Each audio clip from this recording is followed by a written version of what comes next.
Welcome to another edition of Talking Sports. I am Marvelous M.R. Richards, your host, and today, the 28th of March 2022, we will be talking basketball, and we have two very distinguished gentlemen who we will have an exciting conversation with.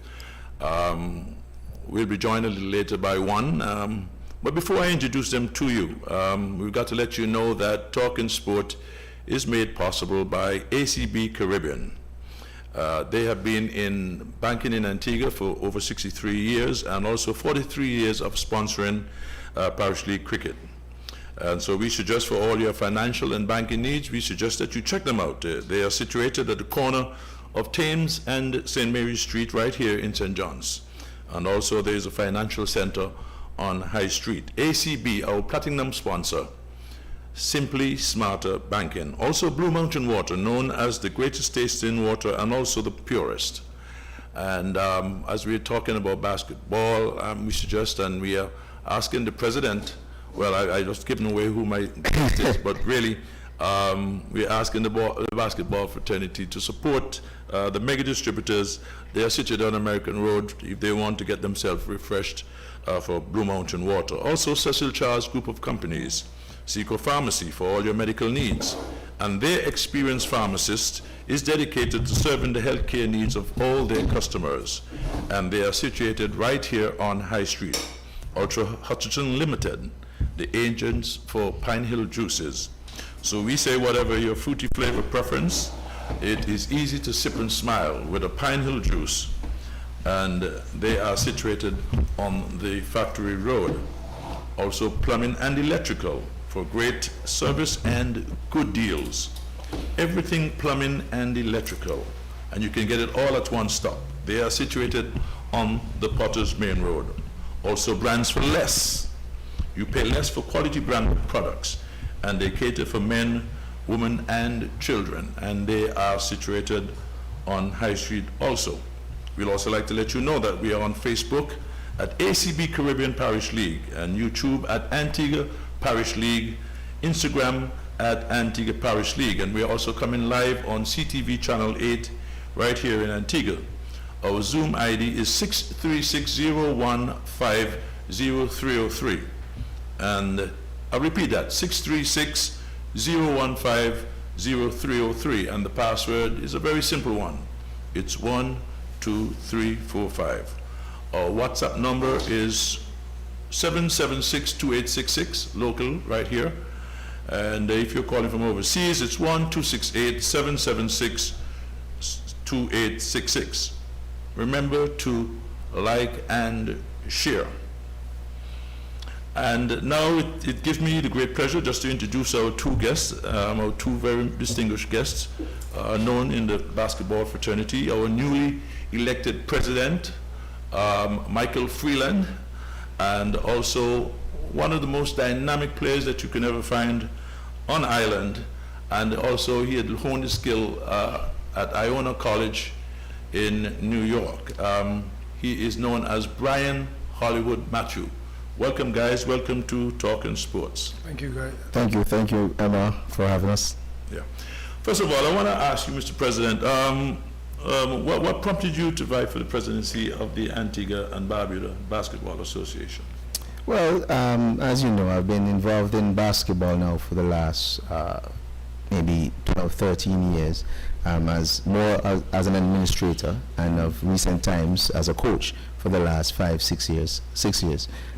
Took my team, Northside Stingers, from 2nd Division, where we went undefeated the year we got promoted into the 1st Division. And once we got there, recognized that we could not compete with the current team that we had. So we had to make some changes, make sure that we have the competitive edge, so that persons know that we weren't just coming up for coming up's sake. Because there was a nasty rumor in basketball at the time where they say the promoted teams are relegated teams, because as you come up, you go back down. So we had to make sure that we stamped our name when we got to the 1st Division. And the first year of my coaching, I took the team to the finals, and the gentleman to my left, I guess to the right of the audience, the gentleman to my left, Mr. Hollywood, right? I don't call him Brian, I call him Hollywood. Hollywood His team overs defeated us 3-0, and since then I took a year off also, and then I came back mid-season the third year, and took the team again to the finals, and back-to-back finals, as a matter of fact, and we got 3-1 twice, I think it was, yes. And the season where it all fell apart because of COVID, I was championing the cause. I was leading all of the other teams. We were number one in the league. I was thankful that I got to put some licks on ovals in that first round of competition. That must have been because it was the monkey off your back, because every year, you know, we would split games, but that game in itself, I think ovals was up like 24 in the game, 22 or 24 in the game, and the guys in them, after, you know, some moves and so forth, the guys in them bantered together, and we got the victory. So that was very good. So I've been involved in basketball for quite some time. Last year though, during COVID, the outgoing president, Kebra Nanton, she had asked me to serve on her slate for this upcoming election. And I indicated to her that I had some coaching aspirations. So once it did not infringe on that, then I'd be more than happy to join the slate. And then she kind of convinced me with some of the plans that she had. She rolled out some of the plans that she had, and she convinced me that, you know, yeah, you can continue to coach, but I think you'd really be a good administrator. I think you'd be a good executive member. And I said to her, all right, you know, let me think on it some more. And I said to her, okay, no problem. I'll run on your slate. You tell me what position you want me to run as. And then maybe 6 weeks later, she called and said, due to some personal convictions and so forth, she had commitments, personal commitments. She said that she doesn't think that she was going to run again for presidency. And then she asked, wouldn't you think about running for the presidency? And at that point I said, you know, it's a new challenge. I like challenges. The sport of basketball over the last 2 years or so, basically you can say it was on a sabbatical because we didn't do much. The rules and regulations of the country didn't allow us to do much. And so I said to her, you know what, that might not be a bad idea. Even though I really, really wanted to coach and come back pumping, I saw the presidency as an opportunity to, you know, make a mark. Basically make a mark, and the challenge was there, and I said, yeah, I'm going to give it a shot. But to make up my mind though, I said to her, what would absolutely make up my mind is if I had the perfect slate. And so I started to reach out to certain individuals, and, you know, got a think about it, okay, kind of thing, and then I said, and then maybe within 12-13 days the entire slate came together, and I said, yeah, this is definitely the team I want supporting me. And so that in itself made me know that yeah, this is the challenge we're up for, and we want to make a mark in basketball. We want to bring back basketball where it was when we left it just before the COVID pandemic, because it was on the rise. I must say it was on the rise, and we said all for one, and we went with it. Well, the thing about it too, right, and I must commend you and, of course, the past president, because, of course, you know, sometimes people don't like to work together, you know, and it was nice that the former president had got you involved, right, and then you were looking at some of the programs that she had implemented and to continue it, and that is not very something that was rare, but the elections went well, I suppose. Yes. There is not like football. These are the kind of elections. Well, you see, the difference between basketball and football, that actually we don't have contention, you know, because I can remember when the former president was running, there was some heat. There was some heat in the place, you know. I don't know if it was because she was female, but she's a past basketball player, right, and she's well known around the circle in the fraternity of basketball. And there was some heat. You had some serious persons coming out the woodwork and saying, yeah, we're challenging Kebra and so forth. And I even helped her with her campaign too. Yeah, I told her I was going to support her. I made no bones about it. When the other candidate called, I said I'm going to support Kebra. There's nothing against that candidate. It's just that I felt she had some newness in her and some creativity after we spoke a few times, and I just liked what I was hearing.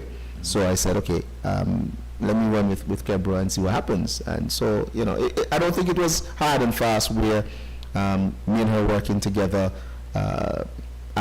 during these last few months, looking at some of the programs and wanting to continue some of the programs, simply because there's some of the things that I would want to see happen in basketball. So it was a no-brainer, really and truly, when it came to me working with her. It was a no-brainer. Right, great. Let me bring in Brian here. Brian, I know a household name here in Antigua in the basketball fraternity.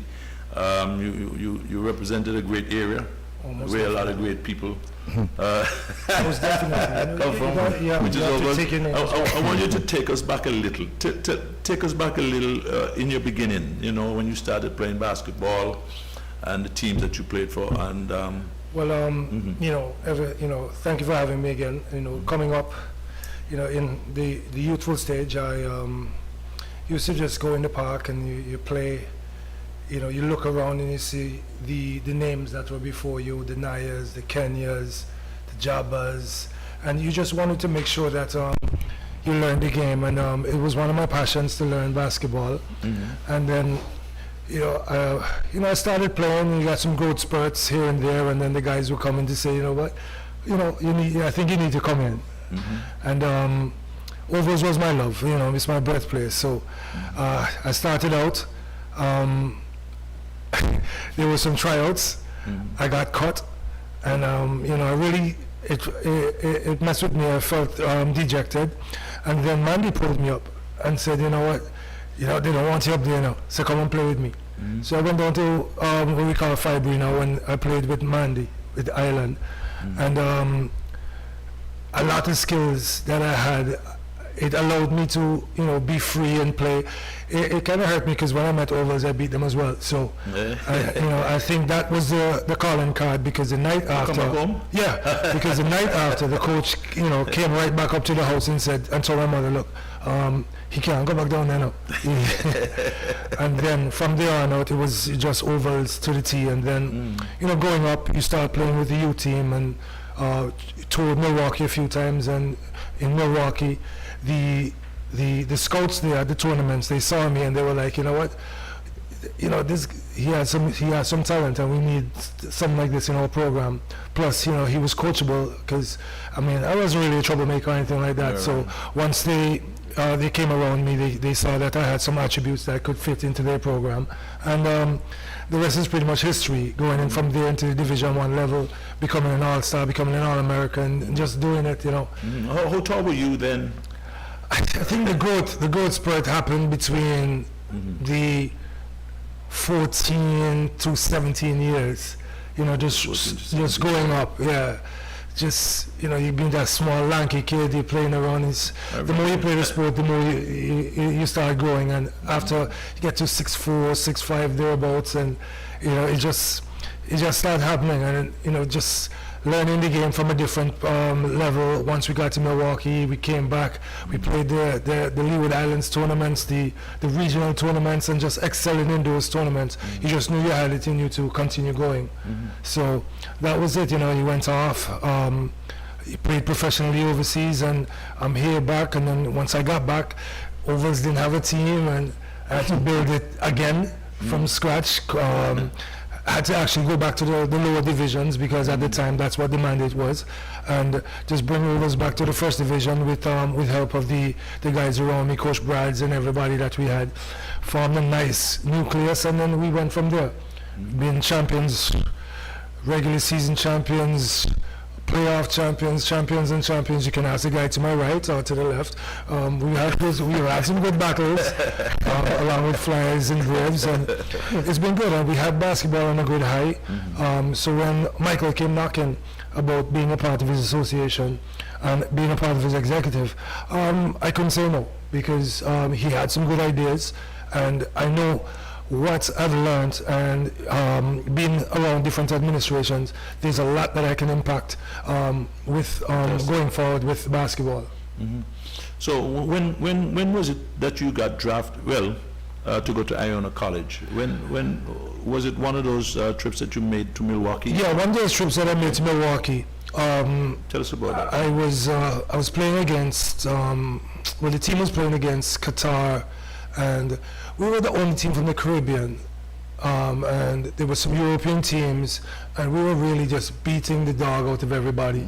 And then when we got to the finals with the USA team, you know, we really pushed them to the limit, and then they were like, these kids are only 15, 16, 17, and the coach from Marquette at the time, Kevin O'Neill, he approached me the night in the locker room, and he was like, you know what, after your game tomorrow, Brian, I want you to come down to Marquette and see what the big time basketball is like, because I think I followed you through this tournament for the past week, and I think you have what it takes. But the thing, what held us back at the time, we never did SATs then, and we needed that to get into a Division I college at the time. So that held us back. It was myself, Wayne, Patrick, Kevin. It was a bunch of us, because they just saw we had this raw talent that needed to play. So while I couldn't make it into Marquette then, I could have made it into the junior college, a Division I junior college, and then is when he used his resources, and he said to Frank Bennell, this time in Daytona Beach, hey, I have this big time player, I need you to keep him for me until he's eligible for my program. A year after, he left Marquette and he went to Tennessee, and which is in the SEC, and he followed me through Daytona Beach. And so, I mean, after my 2 years in Daytona Beach, which I was, you know, All-American or whatever not, they were like, you know what, Tennessee's your next move, because I'm coming there. But then, you know what, he was really honest with me, because in that year, Tennessee went on probation because of certain NCAA violations with Allen Houston and these other guys taking stuff that, you know, at the time NCAA deemed ineligible. So I had Iona on my slate. I never threw away that. I had boxes of letters, and I was just like, Iona was right there. And then Jeff Rulin was like, you know what, we can have him, so let's take him. And that's just how I ended up at Iona. After Tennessee, I couldn't jump into Tennessee again. Fantastic. Let me ask the president a question here, because when one hears the name Freeland, right? He's not associated with basketball, I know for sure. Cricket. Cricket. So did you have any earlier any aspiration to be? Yeah, I played cricket. I played for combined school. What for combined school all the time. Yeah, I played some cricket, man. Yeah, man, I played cricket all the time. I want to know right now, because everybody, I don't know if they say, as a matter of fact, he's our executive producer for these programs, right? So I want you to tell me right now, but he's not here, and I don't think he can jump out at you, but you can tell me what was he like? Tell us what was he like? Let me tell you, you only get an appreciation for Taddy's way of coaching and managing after you have left combined school and you've started to see the real world. I mean, when you were there, he was brutal. Taddy would you got there. You would consider it brutal then? Brutal, right, brutal. Yeah. Taddy, I had to basically, because you know my father was a politician, so and my mother wasn't driving at the time, so he would have been the one who would do some transportation. So if any on a Saturday morning he has to go out into the constituency and so forth and can't drop me, I have to walk with my gears, go up Factory Road to go factory. And when we get there on a Saturday morning, you know, sometimes it's practice, sometimes it's a practice match, that kind of thing. And we start maybe about, say, 8:30 warming up, getting into the swing of things. And Taddy was one of them that, you know, no nonsense. So I can, what really, how I really fell out of cricket is because of discipline. Taddy is a disciplinarian. You know what I mean? So that's what really got me out of cricket, because I can remember we had a practice session basically, and I was a bowler, and you know, he wanted to see a few of the guys them who were coming in as batsmen, top order, middle order, and them kind of things, and you know, he said, Freeland, just carry over, you know what I mean? Freeland, just carry over. No, not telling nothing, just carry over. I said, all right, cool, no problem. And we bowl in the nets. You know, was it fast bowling or pace? Medium pace. I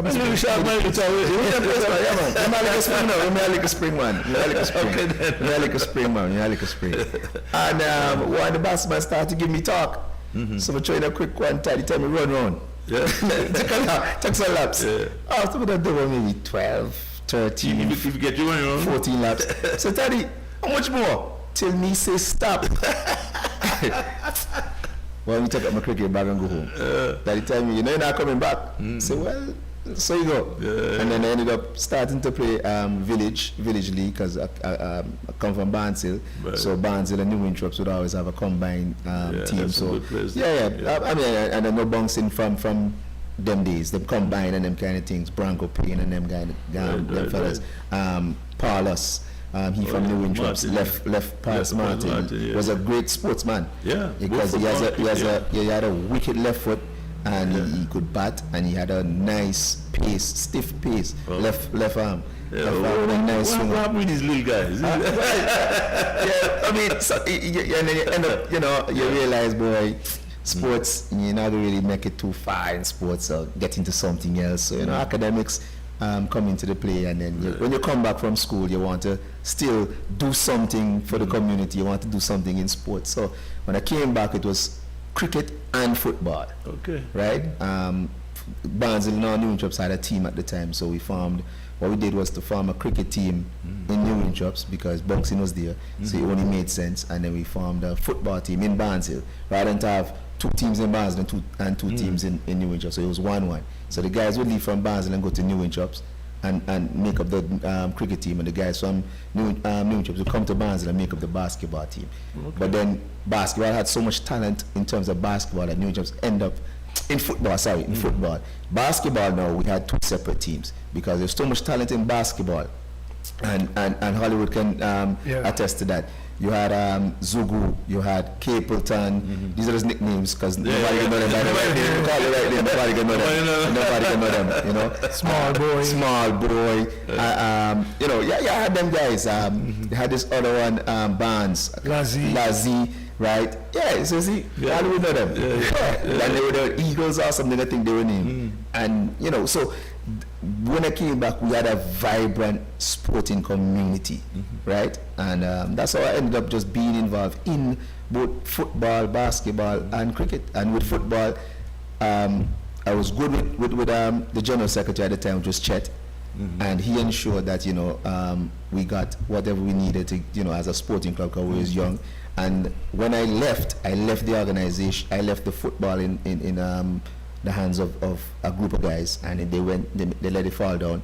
And I came back now, it was Banks who was in charge. Right. And I said, Banks, boy, I want the reinstatement. And Banks say, yeah man, come, just send in the stuff, and we got reinstated. And so, but yeah, I used to play good cricket. But tell me something, what it is that you think that is needed at the community level? Because you talk about all these talented people in all these different sports, basketball, cricket, and football. What do you think that is needed? And I'm sure that is something that you're going to consider as the president of basketball to see exactly how you can get these the youngsters developed. Structure, right? And in a structure, right? Structure. I think it's structure. When you look around, most of the guys in them who are in sports, they're there because of talent. Right? They have the talent, the raw, as Hollywood said, raw talent. You can see that, hey, this guy can be something great. But then you have to take them from young and enforce discipline, school work. They have to have like a routine. So it's not just, I'm great at this sport and I just get up and want to do the sport, but you have to know the little intricacies. So you have the discipline aspect, you have the academic aspect, and one of the more fundamental things for athletes. And I don't maybe now we're doing it now because quite a few of us would have gone abroad and come back or done some courses and try to make the sport better. But one of the most critical things for athletes is weight training and diet. A lot of athletes, they don't want to go to the gym, they don't want to lift no weights. They just want to jump. And then when they go now and play against other teams and a man lean from them, they wonder how they fall down so easy or how they mash up so easy, Their knee not good, their shoulder not good. It's because they're not doing any sort of weight training. So you need, people with that kind of management and that kind of knowledge to really go into the community and say, listen, even though you are the president of this club and so forth, I think you should have a guy like so-and-so on the team to have proper management of the players. You know, because you can easily set up like a team plan now, and everybody follow it, and you just monitor it. You have your baseline data, and Bali will tell you that. I'm sure when he went to school, he's like, all them some, yeah. I forgot you. It was a process. You have to. And a lot of our athletes that are like practice. When I say practice, not just, okay, I'm the coach of Stingers. I was the coach of Stingers. I call practice 3 days a week because we have game twice a week. So, you know, and your 3 days a week, your coach have to know. You have to have a heavy practice, you have to have a light practice. You can't go hard in all the practices in them. All that you need to know. You need to know all that. Kind of pyramid. Right. You know? So you have to have your heavy practice, your light practice, your you know, moderate kind of practice, and then you know you have your games in them. You have your warm-down time, you have your rest time, because the body needs to rest and recuperate and so forth. You need all these things, and so you have to have people with the knowledge to have that. But outside of that, you want to be great. And I was at GSC after an executive meeting we had, and I was watching, you know, what is happening on the floor. And I'm telling you, man, you can tell these guys only watch TV because they only do what the guys on TV do. But they don't say, wonder what they do when they're not on the court. When they're off the court. So everybody wants to be Steph Curry. So everybody throwing up a ton of trees from the 3-point line, but they only do that when they come to do scrimmage or game. What are they doing in the halftime? How many of them have a ball and say, boy, going up JSC 4 o'clock in the morning and just take 100 or 200 shots from the 3-point line if I want to be a great 3-point shooter, if I want to be a great free throw shooter? How many of them doing that? And you can see it. You can see when you see them on the court, you can see that who take the game serious from who don't take the games, who just take the game as just drop the ball. You can see it. We're going to go back a little to this community thing because I believe Liberta is a kind of model for how really, you know, community sports should be. You know, they have a basketball, you know, they have a football, cricket. That's right, and it's all in the Liberta Sports Club. Yes. But I want to ask Brian here, what was it like when you went? Tell us some of the things that you had to do, which was quite different than when you were here. When you went to Iona. Well, like I said, it was a process. You know, first things first. The academics was foremost. The coach would tell you the first thing once you got there. Yeah, you have talent, whatever not, but if these papers don't add up, your talent is not necessary here. So you got to make sure you kept up with your classes, you kept up with your grades. One of the first things that shocked me was once he called practice, once NCAA practice period came around, for the first week, you know, you think, you know, you're going to play basketball. We never saw basketball. Never saw basketball. It was everything else. Classroom talks, strength and fitness, whatever not. It was never basketball. Because there's so much things. A lot of players think that basketball is just taking out the ball and going out and hopping the ball and going. But there's just so much that goes on within that game, and it's played upstairs that, you know, like, you know, Coach alluded to it just now. You just need these kind of programs behind you to make athletes better, because a lot of times the talent goes to waste. And I've seen it. I've been with players eligible today and with great talent and ineligible tomorrow. And then it breaks your team because they were, you know, they were a really hard part of the team, but they only took certain things seriously. But then it's a whole package. Waking up at 4 in the morning, having to do one-on-ones with your coach, then getting to 8 o'clock class to come back for 11 o'clock to do one-on-ones again because practice is at 3. So, and you can't miss any. You can't be late. So you have to instill that discipline. So once you know that that is the case, and I think one of my greatest preparations for overseas was with Coach Elijah Armstrong. I can say that the way he coached the national team before I left, it was like one of those prep modes for the bigger stage, because I wasn't Elijah Armstrong. Right. Yeah, I wasn't shocked when I got there. It was a difference, but then he was such a disciplinarian as to what he did here. I remember playing with the national team one year in Nevis, and I left with Naya.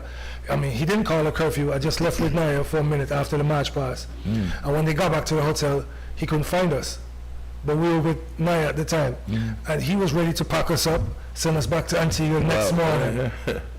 And, you know, he did some disciplinary things to us. I remember we never got to play first game against one of the rivals, but the thing about it, you know, it kind of goes 50-50 because he took a lot out of the older players, and us being the younger ones came in at halftime when we got in, and we really just knew what he was about, business. And it's the same thing. Once I got to Daytona Beach, it was the same thing. No nonsense coaches.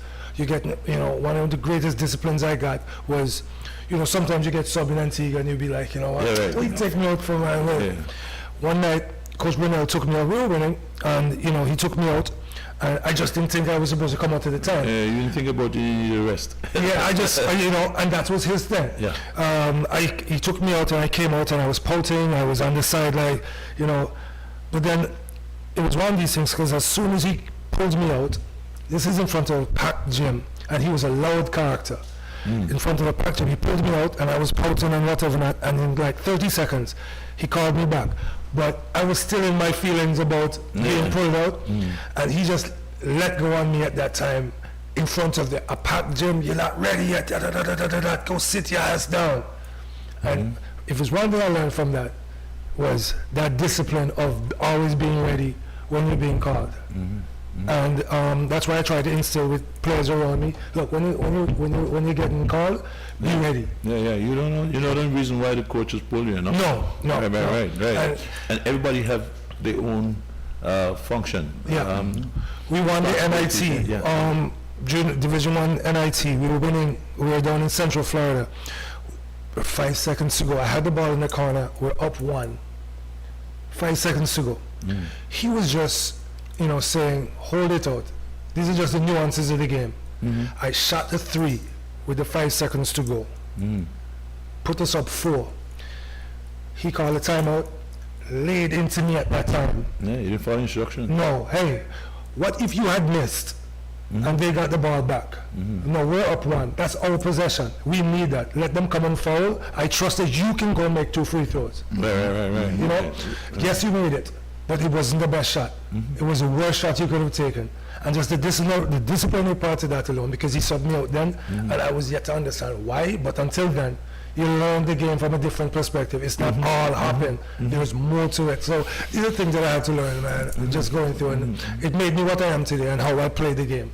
Fantastic. Now, the thing about it is that whenever someone gets recruited for college or university or whatever it is, right, the coaches have already seen talent, so you can already play. Yes. Right? And so he's not there to teach you basketball or to teach you whether it's football or whatever your sport that you play, right? His job is to teach you to perform. His job is to make you a man. Not necessarily for the game itself, for life. You know? I can tell you one of the biggest recruiting points with them. I remember them coming to Antigua, and I was living in Ovals at the time, in a little shop, me and my mother and my sister. And their biggest thing, they knew I could play, but they wanted to see my interaction and how I related to my parents at the time. And you know, I came from a single home, because up to now, father-wise is a mystery, and they just wanted to see that interaction between how you treat your mother, how you treat those around you, and then right then they came in. Coach Rowland is like 7 foot, if you remember him, Jeff Rowland, he couldn't even fit in the house, but they came and they were like, you know what, if this is the kind of character we're getting with the talent, we'll take it any day. Right. And that's why I try to tell, even my son now, he's trying to play some sports, I actually keep telling him, hey, if you really don't have the discipline to go with the sport, leave it alone. That's right. Because talent is not going to do it. Right. Talent not alone going to do it. Yes, right. So now tell me now, Mr. President, what are some of the plans that you, after being laid off for about 2 years now, because of the pandemic and stuff like that, and everybody's going to get back into basketball. I know Hollywood had tried a 3-on-3 tournament. 3-on-3, which sort of got people prepped for what is to come. So what are some of the plans that you have? Well, we're on the same line where that is concerned. We, as an executive, at the executive on Saturday, we took some firm decisions as to what will happen for the rest of the year in terms of basketball. And one of it is more 3-on-3 tournaments. Reason being, 3-on-3 tournaments, it's entertaining. It's like the T20 cricket. It's entertaining. It's fast-paced. Persons want to see, players out there shooting shots, getting rebounds, firing blocks, beating the buzzer, that kind of thing. So it's a much more entertainment aspect of the game, and that in itself will not only get the players then back on the court and get them into some sort of condition, but it will also bring the fans in them back to the sport, because that's what they want. Any sport that you play now has to have an entertainment value, and that is the one version, if any, is the one version for sure brings that entertainment value back to the sport. So we're going to have a series of 3-on-3 tournaments. The first one is actually April 3rd. That one is being hosted by Fearless Crew down at Villa. I think they start at 2 o'clock. That's this Sunday. I think that starts at 2 o'clock this Sunday. And it's between 16 to 24 teams thereabout they're catering for. And I know Hollywood also has plans to have one sometime close to the summer. And so at least I know before the summer we will have, well, before Carnival I should say, we will have at least 2 solid 3-on-3 tournaments, if not more. And then outside of that, we are participating in 2 under-17 tournaments, both male and female, because we have to revitalize our national program. It just doesn't affect our season, our domestic season, but it affects the youths who are interested in basketball, who play school basketball, and so we have to try to get them spirited. So we will have a youth camp just to bring them together, see what we have, the talent that we have, and put the 2 teams together, both male and female, and have our coaches spearhead that and ensure that we are prepared. So we definitely participate in those 2 tournaments. How about your relationship with the school basketball program? Well, we haven't spoken yet with the coordinator or with the director of sports.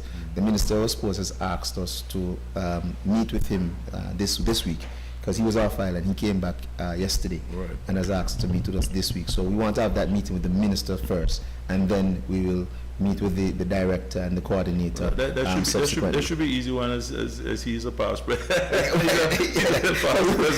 Well, you will take nothing for granted. You will take nothing for granted. Right. So we're going to meet with them, and then we will know how best we can chart the way forward, because school league is what we look at, the developmental stages, because you have your under 13 program, you have your under 15, and school league is what really get you those type of players.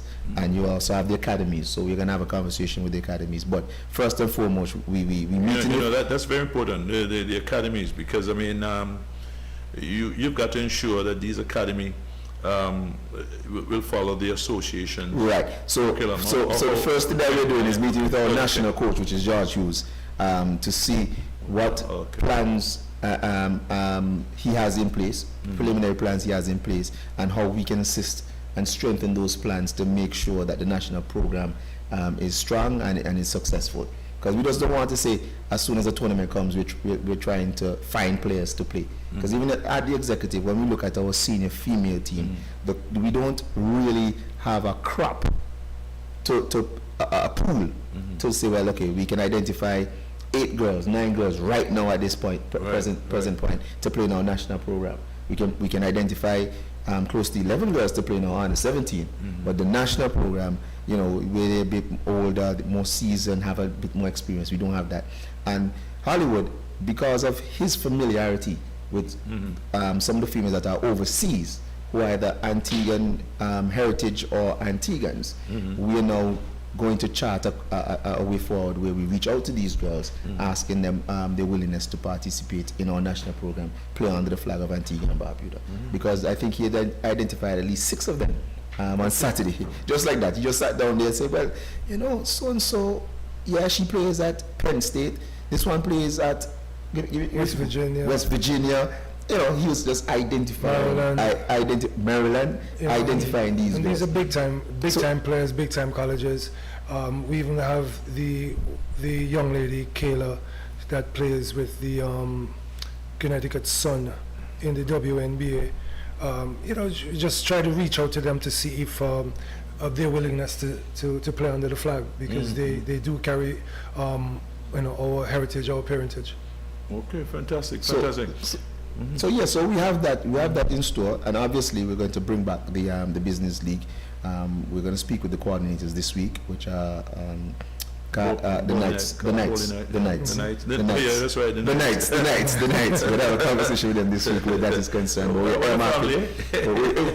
Carleen is my PR. Okay, Carleen is my PR. Good, so good. we're going to have a conversation with them this week. I think we've earmarked September for the start of the business league, and what that will hinge on is our recruitment and our educational drive where referees and statisticians are concerned.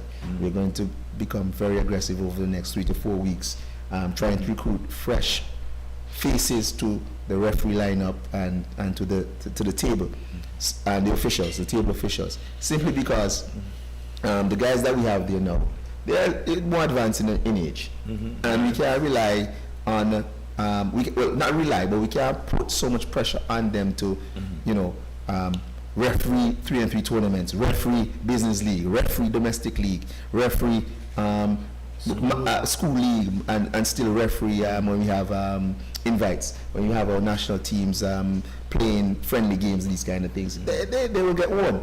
So we need some fresh faces to come and take some of the load off of them.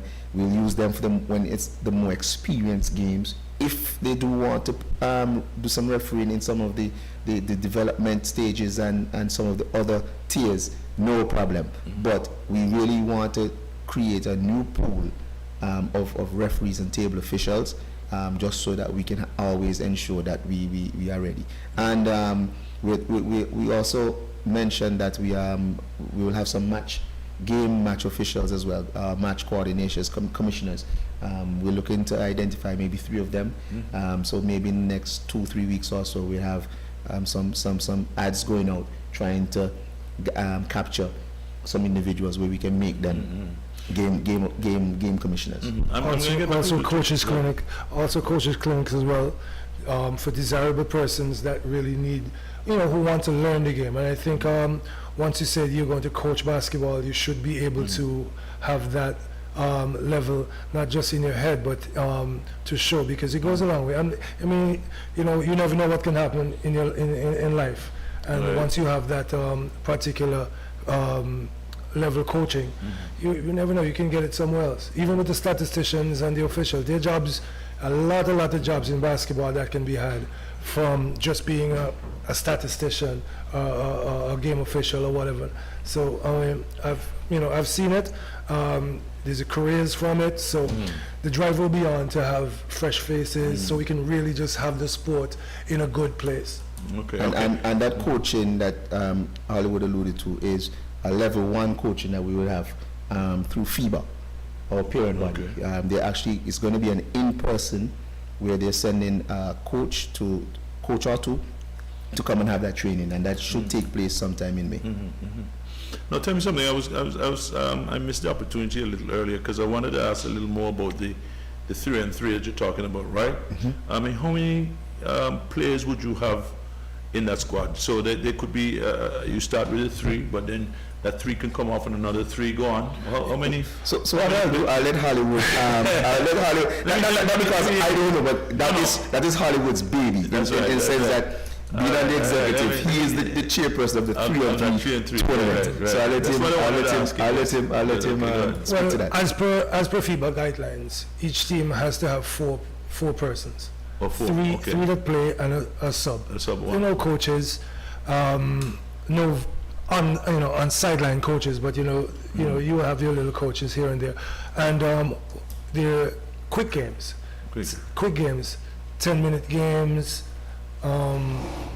The officials, every game goes to 21, or whoever finishes in front when it's the 10 minutes is done, and we just go from there. And what that does, it allows for all the pools of players. You can form your teams, play against one another, and just bring the spirit of the game back towards where it needs to be, get everyone interested.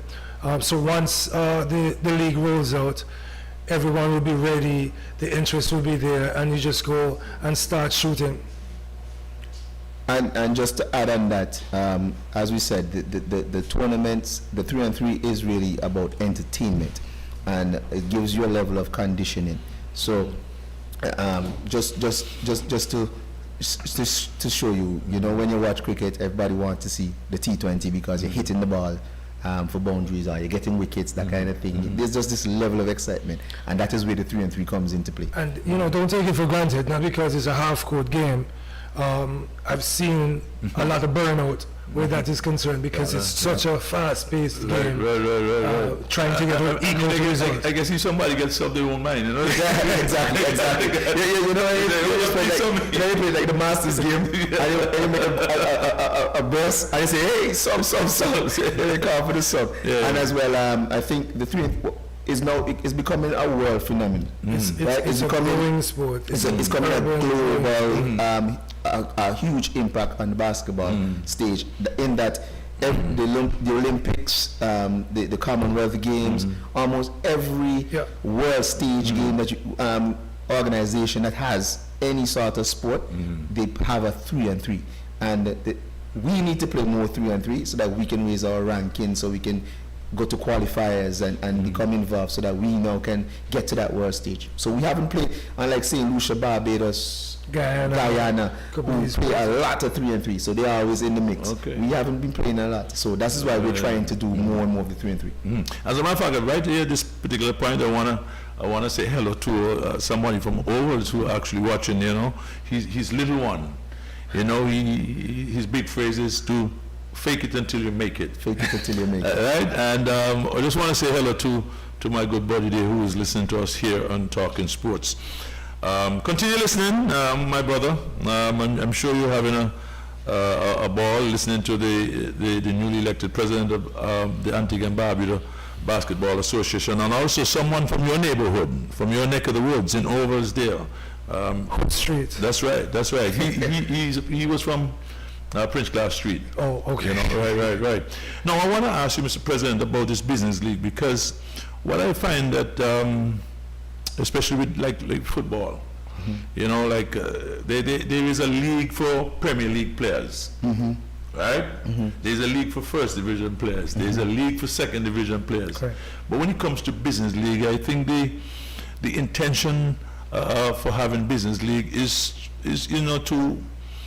to promote healthy living and for somebody to get involved in some sort of physical activity, right? But somehow these business places seem to want to bring in, and you're allowed to have 2 or 3 superstars that will that have the day of their life with people who aren't fit, that you want to get fit. How would you just maybe talk to the organizers of business league as to ensure that the people who play business league, it is used specifically for what it's intended for? Well, the intention really and truly, as you say, is to have the business community more involved. So iMobile may have 2 or 3 persons that work with them. That's right. That want to play basketball or has played some form of basketball and wants to play. Now you can't play basketball 3 people. You still need at least another 5 because you need subs. You can't play basketball. No, right? So they sponsor the team with the three employees, and they go scouting and look for maybe Second Division, maybe First Division too, and bring them in the team so that they can have a chance. Because let's be honest. Nobody plays sports to lose. And you don't want to be iMobile. No. Some people play. No. Wait. Not to lose a game, but lose weight. Right. So you don't want to be iMobile, and then you have another I company. A quotes who do or Digicel Flow, and then Flow number 3 in the league, and Digicel number 18. Then you can say, You see, they give them bragging rights. Flogger say, see, that's why we say we better than you. Digital number 1 and Flow number 20. You don't want to give them the bragging rights. So you do it. So even though it's for condition and health and so forth, and Brian can talk to that because he played good days when you I can also say the organizers over the past few years have done a good job in limiting the quality load on certain teams. Yes, you know, you have some teams that you may say, hey, you have 3 or whatever not, but Miss Knight and the crew has really done a good job in just getting everything kind of balanced in a sense. Right. Or certain quality players all can't be on the same. No, can't be in the field. Correct. At the same time. Let me tell you now. Okay. Let me tell you. You might be surprised, even though I think Hollywood and them might be the reigning champions, maybe last 4 times. Oh my God! Some foolishness like that, right? What's the name? Shout out to that thing about the transport board. Oh my, okay. Transport board, right? Okay. But Hollywood can tell you, you will be amazed at who some of the stars for Business League are. Yeah. You don't see them when they play league. When they play the domestic season, right? You don't see them. They show up maybe once every blue moon. But when you come to Business League, that man popping every night. It's like a different. It's like in an all-star game. And what I can say about the Business League, I just love it because you see people you haven't seen for a while. Execs from the different organizations that actually comes out and support their teams and just get behind the teams that they sponsor. So it's a game that really brings the whole fraternity together, and those who are potential gamers together as well. So it just brings it's a pure family atmosphere, I can say. And so to take this point, Emma, in business, in our first division, our second division, I will play first division. Stingers make it to first division. I play on the court. You know I'm not getting no game. You know I'm not getting more than 3 minutes in the game. You know that. You know I'm not getting more than 3 minutes in the game. All right. Business League now. He playing for Transport Board and I playing for, say, North Coast. Right? I get in game. And if me score one over Hollywood or me put a move for Hollywood, I'm like, you know, it's that now. You saw myself. Me don't know proof. There's proof. I get one on him. So Business League, you know, it gives you that conditioning. It also helps with some teammates playing together as well to kind of bring it back into focus, and it really is a nice platform for the business community because they get a lot of mileage out of it. Because especially on our sports show, because they don't say Transport Board Hawks. They don't say Hawks. They say Transport Antigua and Barbuda, the Transport Board, bam. iMobile team, or some of them have the nickname, but some of them just go by the business name. Like APA sometimes you should put in two teams, head office, mobile and water, and that's a bragging rights right there because and they want to beat each other. Head office beat water, or lock off them current early. Let me tell you something. Are there any plans to decentralize the whole basketball? I know. What is the state of YMCA? Then you have JSC. There's in ovals, of course. What are some of the courts that you have in mind for your program? Well, Hollywood as well. He is the person that is going to look at the ready courts, the courts that we can just tweak here and there to become game ready courts that we can take games into the community. So so the same thing with the 3-on-3. He did the first one in All Saints, so we know that court is ready and can play some basketball. Villa is doing Fearless Crew is doing the one at Villa this Sunday. Hollywood is looking at another location. I'm looking at Old Road actually. Old Road. Okay. To take. They have a new facilities. Yeah. Right.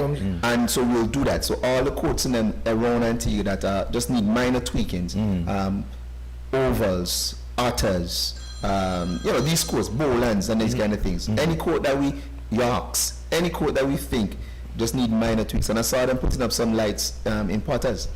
And then the Potters have 2 strong backboards. They may just need a little court marking and so forth.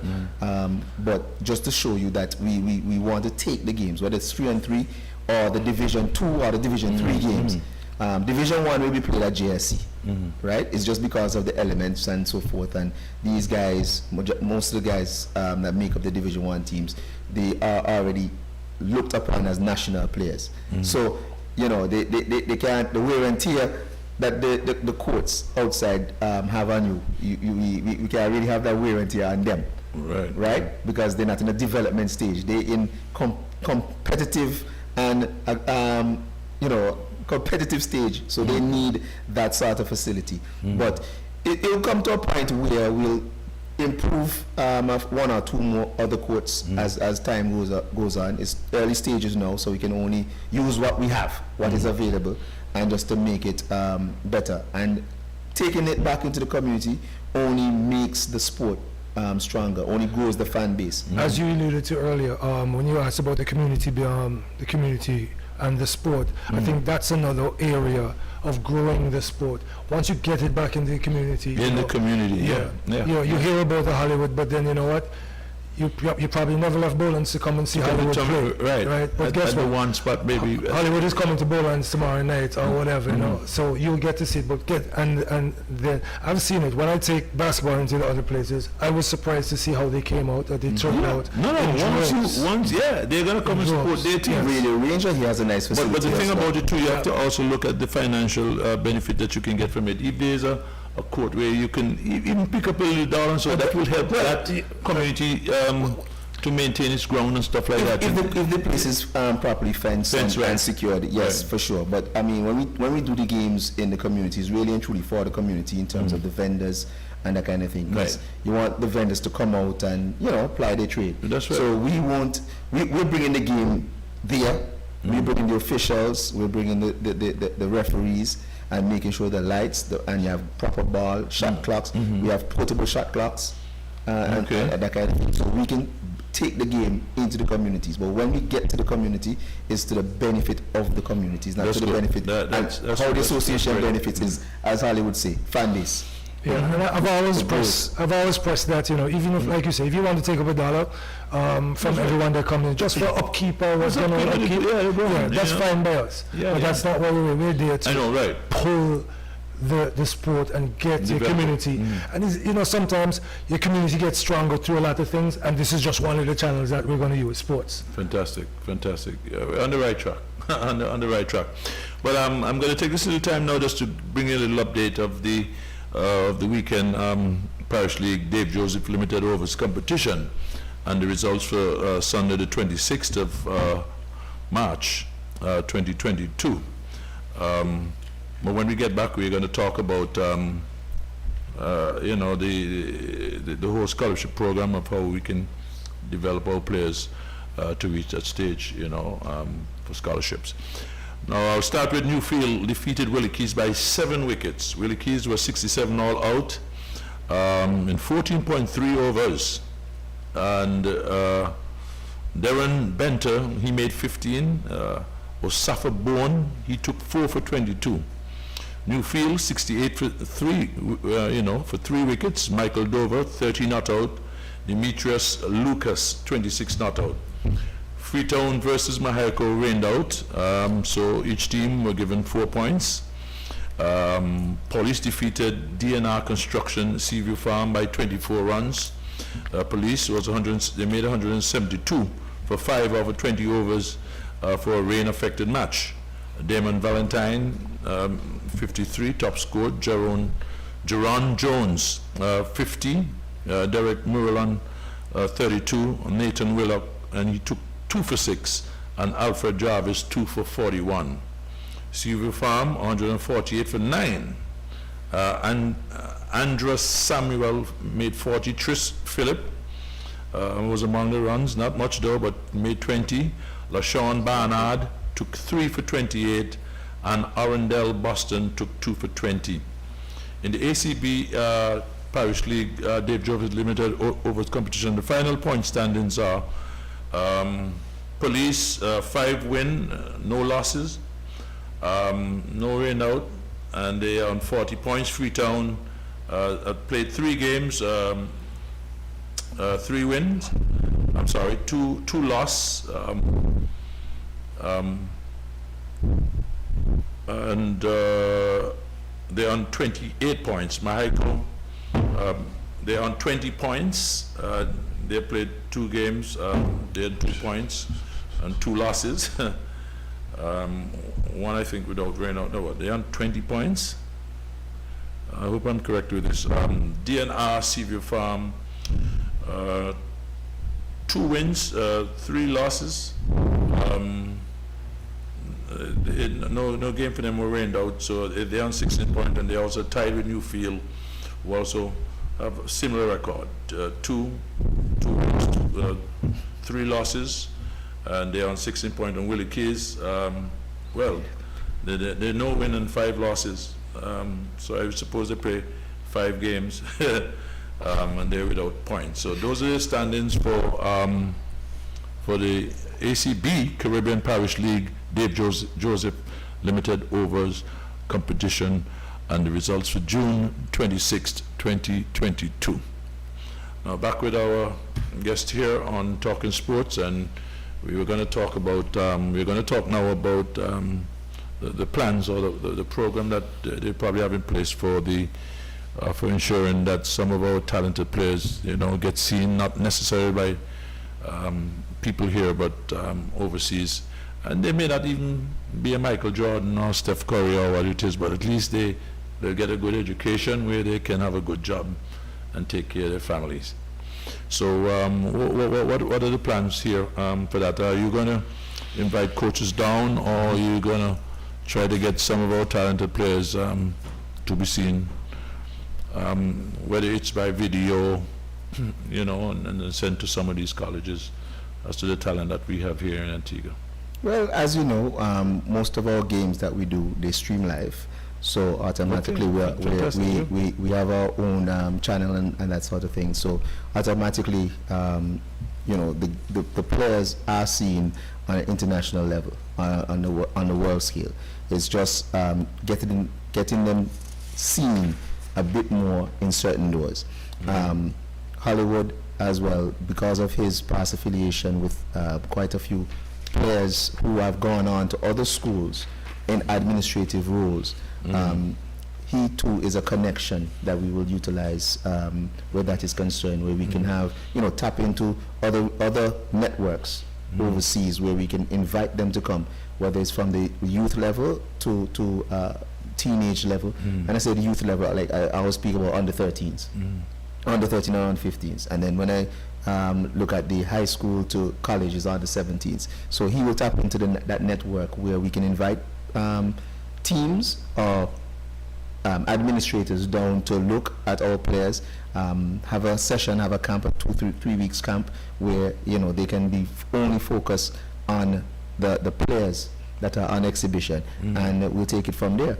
I don't think we can commit to anything in terms of getting these athletes into the doors, but we're going to open the doors, and hopefully that they will see it as their opportunity to come and shine and walk through the door, right? I know where what's his name, Wadali Elite, Byron, he has an academy, and he has invited coaches to come and showcase his camp, and I think quite a few players from his academy, they are now overseas because of his program. And so we want to, you know, work with organizations like him to see how we can better shape or reshape some of the others, you know, blend them together, and see how best we can, you know, highlight our talent here. And then the conversation with the minister this week will definitely include scholarships for who the association may think, you know, are deserving of these scholarships. They may not be in camps, and they may not be around at the time, maybe they travel and that sort of thing, but they are of a standard that you can showcase them to a school. And you know, not all schools give you full scholarships. So if you can get, you know, partial scholarship from the school, and the government also gives a matching or partial scholarship to that individual, then we will have galvanize some of these young athletes into schools. We're going to get right back and get a little Hollywood's view on this, but I have to continue with the Dave Joseph, the ACB Caribbean Parish League Dave Joseph Limited Overs competition. I will continue to say that DNR advanced to the semi-final rounds on a better run rate, and DNR CV Farm, their total runs was 718 and the wickets lost was 30. Newfield runs 484 and wickets 38. So the semi-final for that competition will be on Saturday, the 2nd of April 2022. We will have Police versus DNR CV Farm at the Police Recreation Ground. And then on Sunday, the 3rd of April 2022, Freetown versus Mahaiko at Freetown. And of course, you can view the matches on the Parish League network, also on Facebook at ACB Caribbean Parish League, and on YouTube at Antigua Parish League, Instagram at Antigua Parish League, and live, of course, on CTV Channel 8, and the same Zoom numbers that we have for this program here, which is 636-015-0303. That's 636-015-0303, and the password is 123454. That's the second innings for the. That's the second innings. The second innings for the results. Yeah, almost. I was wondering if it's England batting. Oh, so yes, Hollywood, tell us now that some of the things that maybe can be shared with some of these young players. I suppose, knowing the type of person that your president is, I'm pretty sure that he will use you not necessarily as the 3 and 3, but at least for you to be like a role model or somebody who can talk to kids who have the talent of what to expect when they get to college. Yeah, well, most of it, definitely. In the meetings that we've had, just in our brief tenure, I've alluded to a lot of that.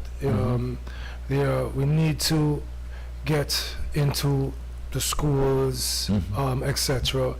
Just letting them know, a certain sport is just not going out there and doing it. It takes a lot of discipline, and the discipline starts with you as a person, seeing where you want to really be in life and all that.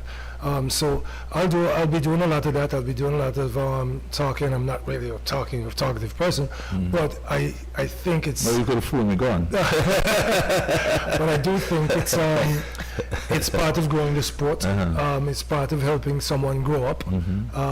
They might not even play sports, but at least just getting that message would probably deter them from something, and it'll be a big part of my addition to this executive going forward. I've come up with a kind of phrasing, play on the court and stay out of court. Play on the court and stay out of the court.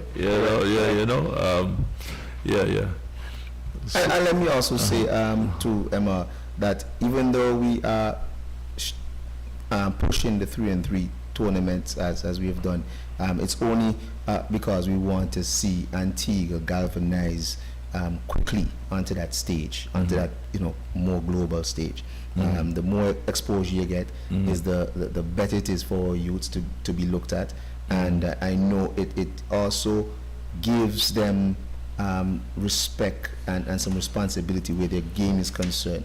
And it again, we're not doing anything that we don't want to see the progress or the promotion of the sport, but it's just that this is probably the fastest catching entertaining value that basketball has at the moment, and we're just riding on that wave. But that doesn't mean that we're not doing our 5 and 5s before our season, whether it's business league or the season itself. We're actually planning a charity event. We're calling it the Charity Shield Cup. It's a 5 and 5, inviting clubs and other players who can make up teams of 8 to play in a tournament, a charity tournament, on the weekend of the 23rd of April. And the reason for that is because one of our own who plays for Flyers, Kenya, His house was burnt down 2 weeks ago in that fire down at Point. Right. And so we thought, from our end, the basketball fraternity must be doing something in an effort to assist one of its how can I put it? Affected. One of its affected players. And so we're putting on this Charity Shield Cup to raise as much funds as we can, whether it's from the gate, from registration, or even from the business community, and all the proceeds will be handed over to Kenya. That is a final. That's really a great initiative. As a matter of fact, Anthony Camacho, also, who is from the Point area.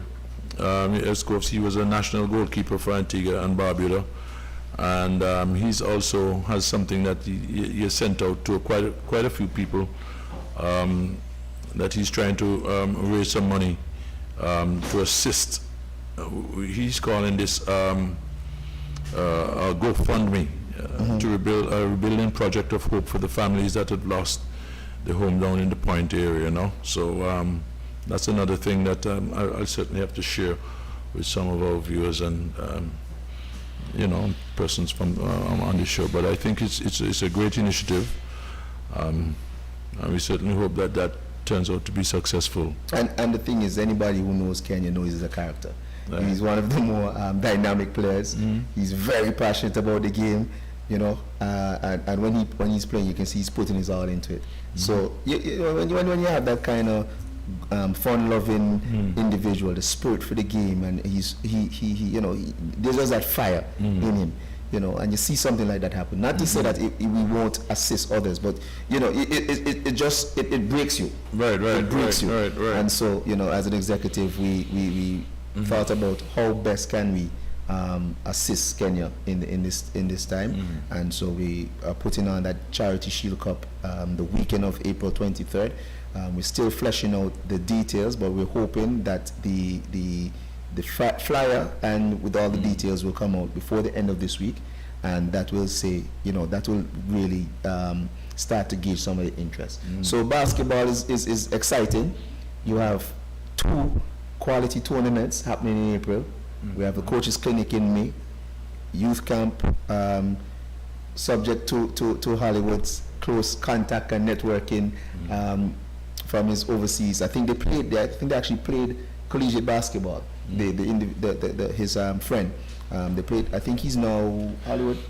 He is the athletic director. In an institution in North Carolina. So he runs the 3-2-1 fundamentals, and he has expressed his willingness to come and actually impart his knowledge amongst desiring young athletes as to the nuances of getting to be a collegiate athlete. Fantastic. Now, what about sponsorship? Have you touched anybody who will be willing to sponsor your league? Who was always...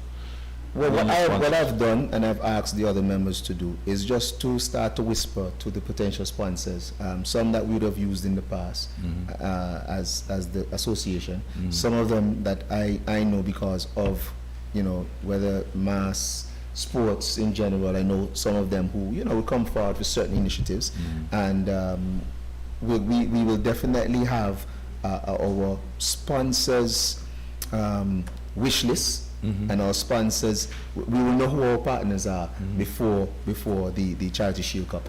So, we're not resting, we're not sleeping. Oh, good. We're very proactive. Yeah. So we've already started the discussion with quite a few of them, and so we now just have to make it official and sign on the dotted line. Fantastic.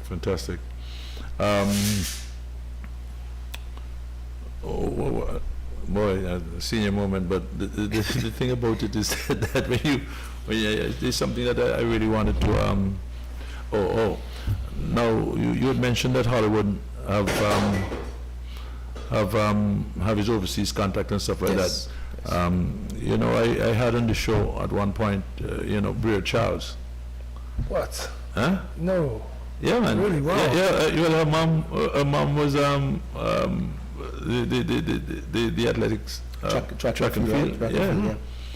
Yeah, and well, she in Russia, but thank God she got out of Russia before that war and stuff like that. You know, it was unfortunate that I've heard of one or two who got themselves in some sort of problems. Yes, with some illegal stuff and whatnot. Yes. But we were happy that she's back out, right? But these are kind of people I believe that we have overseas that we can touch. I mean, there's no way that you're going to ask her to leave the Boston in the WNBA and come and play for Antigua, really, right? But at least they can reach out. Yeah, and they can come have clinics, you know. Correct. They can use their contacts, because I saw a shoe from her, which is it's exactly, which on is the Under Armour. Under Armour. Yeah, her father's right. That was really beautiful. But I suppose if you reach out to these people, they can always assist in some way, whether it's equipment or.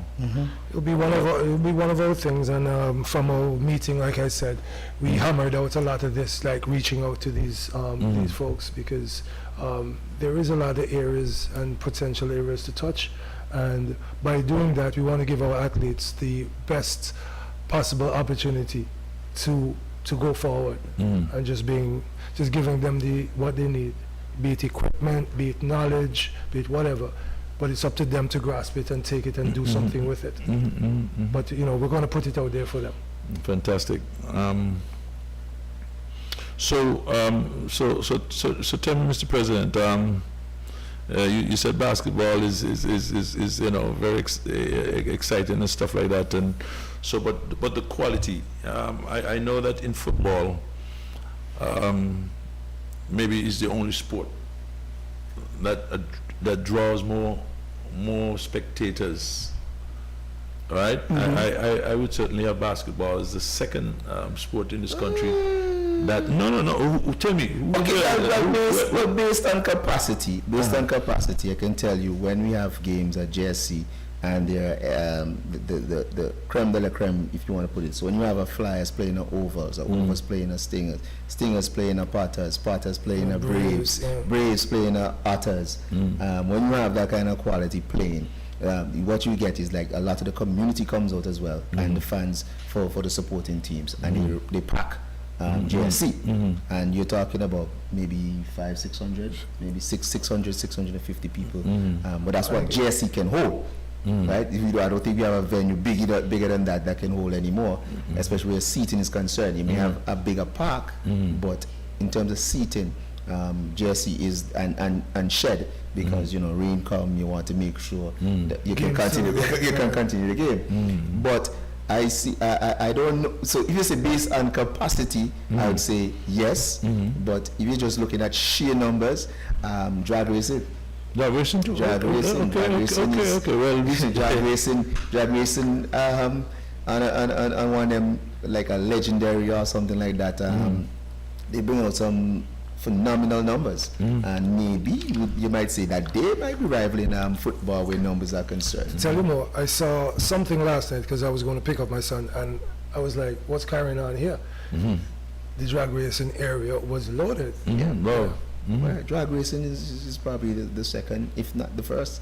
I want to ask before you go, as time is kind of coming down, right? A home for it.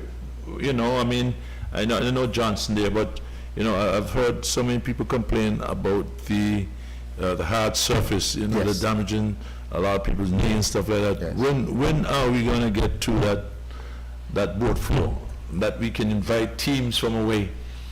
It rains and we don't have to and to cancel the event and something or the other. You know, when are we going to get to that stage? I can't sit and tell you honestly that we the next 2 years or next 3 years we'll have an indoor facility. I can't tell you that. I can't tell you if by the end of my tenure we'll have one. But what I can say is that, you know, that is definitely one of my priority areas as a president, to at least, if not have it, at least to start it. But first, you know, you have to identify location. Location has to be in close proximity to where you have the mass, whether it's St. John's or All Saints. You have to look at the bigger areas for something like that. You also have to look at car park and how you set up vendor booths and that kind of thing. You know, so you're gonna need a sizable location to have something like that. And then we can look at that. I know at some point in the past they had looked at the Sir Richard Stadium where there's a lot of land around, you know, there's endless parking and stuff like And that. I think they have plans to do. Make it They have plans to do Olympic swimming pool. That's right. And That's right. another track and field. I think a smaller track and field or something like that. For Yasco, because you need instead of. So I don't know if all that land, if there's enough land to accommodate the indoor basketball. But for sure, we will work along with the government. Of course, we have to work along with the government where that is concerned, because more than likely, it's crown land we would need. Don't think we can afford private land unless it's donated to us. So, and we'll look to our partners. We'll look to our donors. Fighting for land now, you know. So that's what I'm saying. Right. So I don't know. So if I'm lucky enough and you have some donors out there that want to give us maybe 3 acres of land, and you have another, and Hollywood can convince one of the superstars in them overseas who have some affinity to Antigua or some lineage to Antigua, and say, well, I can't give you the full stadium, but I can give you half. I can give you half. No, well, it's a start. Well, that's how these international agencies work. It's a start. If you have the foundation, they say we'll bring your walls up. It's a start. We'll definitely use all our channels, all our networking capabilities, and try to do something like that. But in the interim, we have a floor that we put over the asphalt, which softens the load at GSC. So even though it's not the best, it is much more ideal than to playing on the hard surface. It's actually like an impact floor, so you don't get that hit on your legs. And Hollywood has played on it for the last 4 years, I think it's been 4 years old. 4 seasons. What kind of it's about 6 years old. It's like what? Plastic? It's recycled kind of material. Who does that work? Well, they got it from the US. Okay. They got it from the US. The former president, she got that in her first year, if I'm not mistaken, of her presidency. And now, just to follow up on that, I mean, the initial phases with a company out of Boston, again, a fellow teammate of mine, a collegiate teammate, that's their expertise. And so he sent me just a message last week about, coming down to see what the services are like, and seeing where they can help, get surfaces better. I told him, he knows most of our stuff are outdoors, and they have had some recycled, I've played on it before, it's like a recycled rubber kind of floor. They're indoors as well, and they're durable for outdoors. So we're in some talks now as to when they can come and see what's going on, what courts can take it, how level the courts are, etc., what extent of work will be needed, etc. But we're in some initial phases of speaking with them with that, and I'm sure something positive will come out of that. Now, it's something that I've often talked to when I get somebody from the associations here, right? I've often suggest to them, simply because we find ourselves not a data keeping sort of set of people, who would have seen Hollywood play, and see you play and stuff like that, they would talk about it, and when they died, nobody know about you afterwards, right? So I sort of, try to encourage the associations that they should try to do something and go back as far as you can about people who have represented the country on a national level, and give a little data, a picture of Naya and a little stats that he played for this team, that team, so and so. He played for the national team, and so that following along that line, that's a day on record. Following along that line, and that's a very good point, because for the past few years, I think the association has been doing a really good job, as where record keeping is concerned. Okay. Because as you alluded to that, they will just see Hollywood, and then they say, you know what, I see Hollywood score 60 with one hand here and there, but there's no record. There's no record. For Yeah. How many times you represent Antigua is exactly. Hollywood has a lot of MVPs here and there, but then records to go with it. But then the association have really done a really good job in keeping records for the past few years, because now you can actually go back to see, what did Marvin average in so and so, and you can get that as because of the whole live stats and all that has been introduced, and I think that as well helps to grow the sport for us, because when colleges come and ask, hey, what's his stats like? Before times you gotta be running to, hey, go to your coach and find out this. Now you know what? In the click of a mouse you can find out there. Exactly. Michael averages this and this over such a period, and you can go with that. So, I mean, you've been playing for a long time too. What's next for you? You play a coach too, ain't it? You've done all that, eh? Yeah, but right now you're still doing beautiful things, I just try for the team. I try, and I think that I still have a lot to give. I do think I have a lot to give once I'm healthy, but right now my aim is to just help the sport grow from a different perspective, not just me going out there and being the performer, helping others perform as well. Success is nothing unless you have someone to share it with. Yeah, and that's my thing. As much as I can do, I tell my son this all the time: don't be me, be better than me. So with that in mind, Coach Hughes, he's asked to be associated with him, and I have accepted, and I'm looking forward to relish that coaching aspect of my life as well. So once these are just areas that I can go forward, but I'm not done. So if you think you can beat me, you still have a lot to go. Just smash it by the ankle. You have a president who is all the above too. Just touch it by the ankle. Touch it by the ankle. So you have your system of who you want to coach, maybe on the what? No, well, I'll leave that to the national coach. So we've identified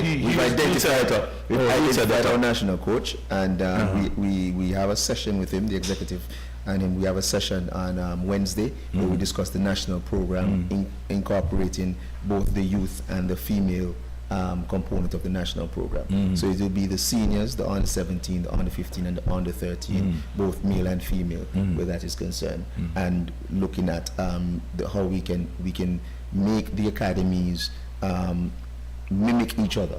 Not to tell them you absolutely have to do this, but you don't want a basketball player coming out of Hollywood's camp coming into your program, and a player out of Coach Mike Camp or President Mike Camp coming into your program, and the two players have glaring similarities. You want them to, they may not be the same player, but they have the skills when they get to your level, the basic fundamentals. When they get to your level, and when they move on from your level to the next level, you can see it translating. So we're making sure that the national program is all encompassing.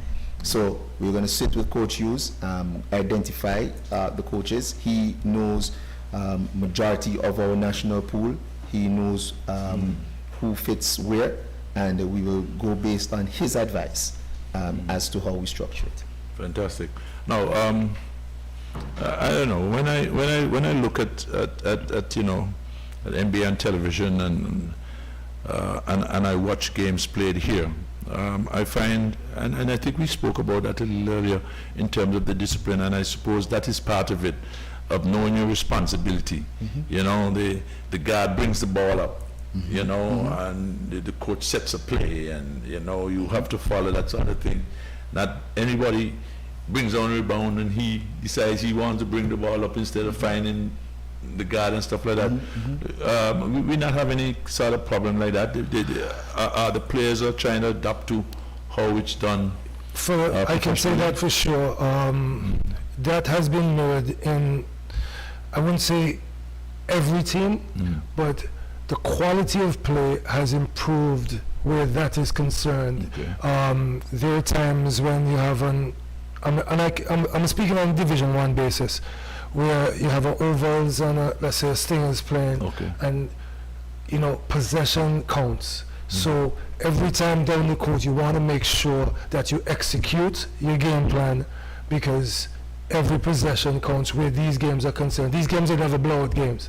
Okay. These games are always games that are Always 1 point, 2 point, Yeah. 2 points. here and there. Yeah. One mistake kills you. And so it's been that. And not just for us, the other teams that actually look up to us as well and play against us, I see the emphasis being played on getting players, getting into position right, and just being on that level. There are some that, they're far away where the scale is concerned, but it's not for lack of trying. Sometimes it's just ability at the time. But I've seen the quality of the game improving incrementally, time and time again, where that is concerned. And let me also add to what Hollywood says, that it also comes from the level of coaching as well. Because when I came up to the Division 1 as a coach, I wasn't 20% where I am today. I can tell you that. I was on the bench, nervous, don't know what play to call, just there. And I give credit to Mahija Della Davis. He in many practices would stay with me one-on-one and say, "Coach, once you want it, I can show you." And I would say, I welcome it. So when the players in them leave practice, me and him would stay back and we went through a series, and he gave me that guidance. And then when I was defeated that first season by overs, Brad's sent me quite a few things about coaching. Quite a few things. I say, hey, you have any problem, reach out to me. It's okay. I have a problem passing on the knowledge to you. And then the association had a session, a coaching session, and I think it was George and I can't remember if there was anyone else, but Brad's too. George and Brad's were the coaches who had that session with us. And right after there, George would say to me, "Hey, I hear now. So if you need to know anything, let me know." And every FIBA online coaching directive that has been given to the clubs from the association, I've taken part. I've made sure that I took part in it, because I can only learn. And the NOC has a coaching management, 1 year coaching management program that I'm involved in now. But it's lasted 2 years because of COVID. So I think we re-engage this upcoming September to finish off the latter parts of it. But yeah, I've always, and we had Carl Casey, who was once our trainer for the Stingers. He coached, he did a good, I think maybe 6-7 months with us. That's my trainer. He passed on. And let me tell you, it was the first time, right? The first time I saw a trainer who trained the players in a manner that was natural when they got on the court.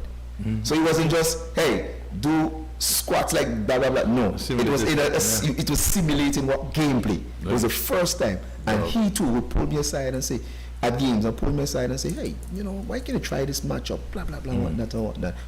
And I credit them. I credit them, and once you have that, as long as you're hungry for it, you're going to go find it, right? And I think once we get this level 1 coaching off, and we have 30-35 participants or more, because I'm hoping that the place is crowded, right? Yeah. I hope people thirsty and want to be level 1 coaches, at least start. And once you have that, the quality of the game will always improve. Excellent. And on that note, we're going to say, well, I want to thank you guys, Mr. President. I want to thank you for sharing, and also Brian, it is good to see you again. And it's my pleasure. And to have that little talk, right? And I want to thank you for having us, because It's the first time that I'm sitting between two national players. Aye. First time I'm sitting between two national players. A national person sitting between two national players. And wanting to aspire to being a national figure like you two.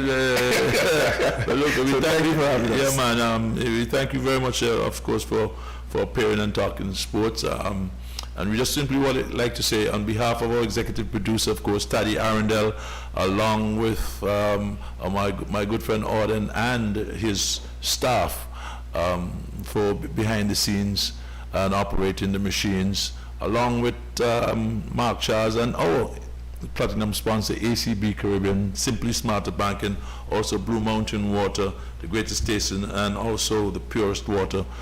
Cecil Charles Group of Companies, Seco Pharmacy, Hutchison Limited, the agents for Pine Hill Juices, and Plumbing and Electrical for everything plumbing and electrical, along with Brands for Less. We want to say thank you very much for watching Talking Sports, and please join me again next week, Monday, for another exciting episode.